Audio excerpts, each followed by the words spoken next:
ও ইয়া, ছাগলটা ফালাই দেবো। এই পানিতে কি ফেললি তুই? আমার গা নোংরা হয়ে গেছে। নোংরা হয়ে গেছে, পরিষ্কার করে নে। আচ্ছা ঠিক আছে, তুই এই ছাগলটা ফেলে দিচ্ছিস কেন?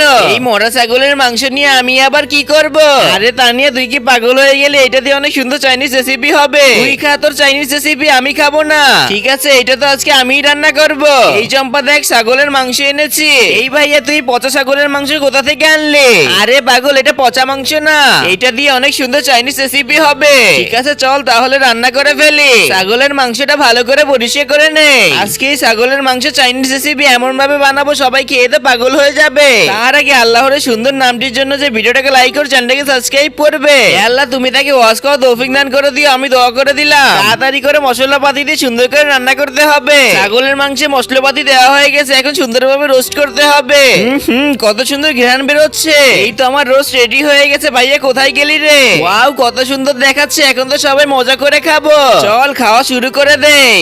ইয়াম্মি লাগতেছে অনেক। এমন খাবার আমি জীবনেও খাইনি।